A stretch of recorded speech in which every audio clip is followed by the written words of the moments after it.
آپ شادی کرنا چاہتا ہوں تم سے۔ کیوں؟ آپ تو مجھے پسند نہیں کرتے، ہر وقت جو مجھ پر غصہ کرتے ہیں، روب چھاڑتے ہیں اور بس سارے گلے شکوے کر لینا۔ ابھی تو ہاں کر دو۔ ریئلی تم نے مجھے توڑ دیا ہے۔ ہمیشہ سے تمہیں چاہتا تھا، چچی بیگم کے رویے کی وجہ سے تم سے خائف رہا، مگر اب مجھے لگتا ہے کہ میں تمہارے بغیر ادھورا سا ہوں۔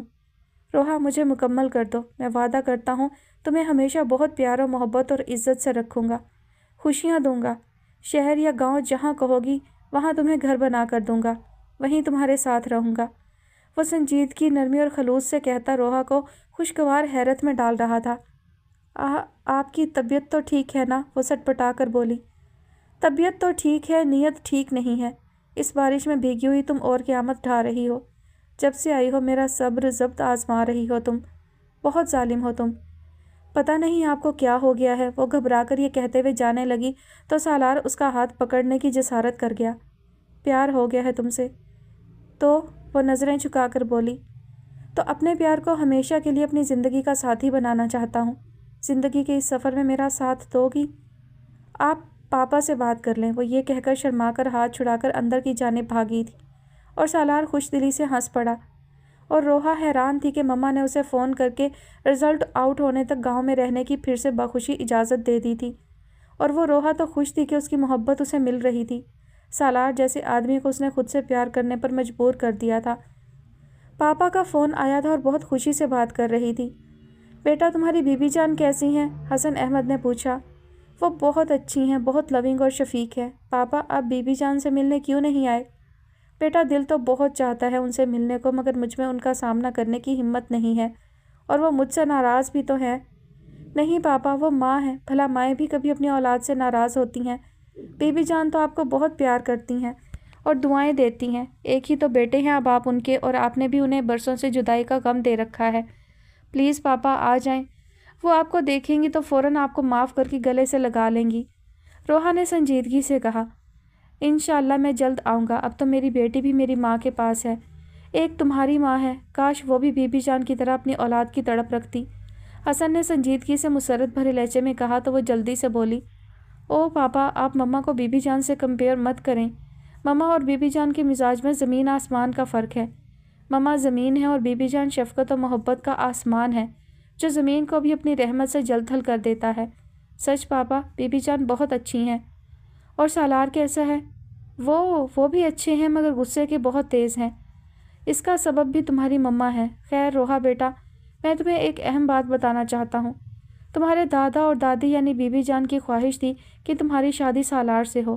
میری یہی خواہش ہے کہ میرا اپنے بھائی کے گھر سے رشتہ پھر سے جڑ جائے، مضبوط ہو جائے۔ اس سلسلے میں سالار کی والدہ نے بھی آج مجھ سے بات کی ہے۔ روحا بیٹی، بیوی جان کی موجودگی میں مجھے بہت اطمینان ہے، اور میں چاہتا ہوں کہ تمہاری شادی سالار سے ہو جائے۔ اور مما؟ وہ خوشی اور حیا سے سرخ پڑتے ہوئے بولی۔ ان کی بات رہنے دو، ان کا انداز فکر ہم سے ذرا مختلف ہے۔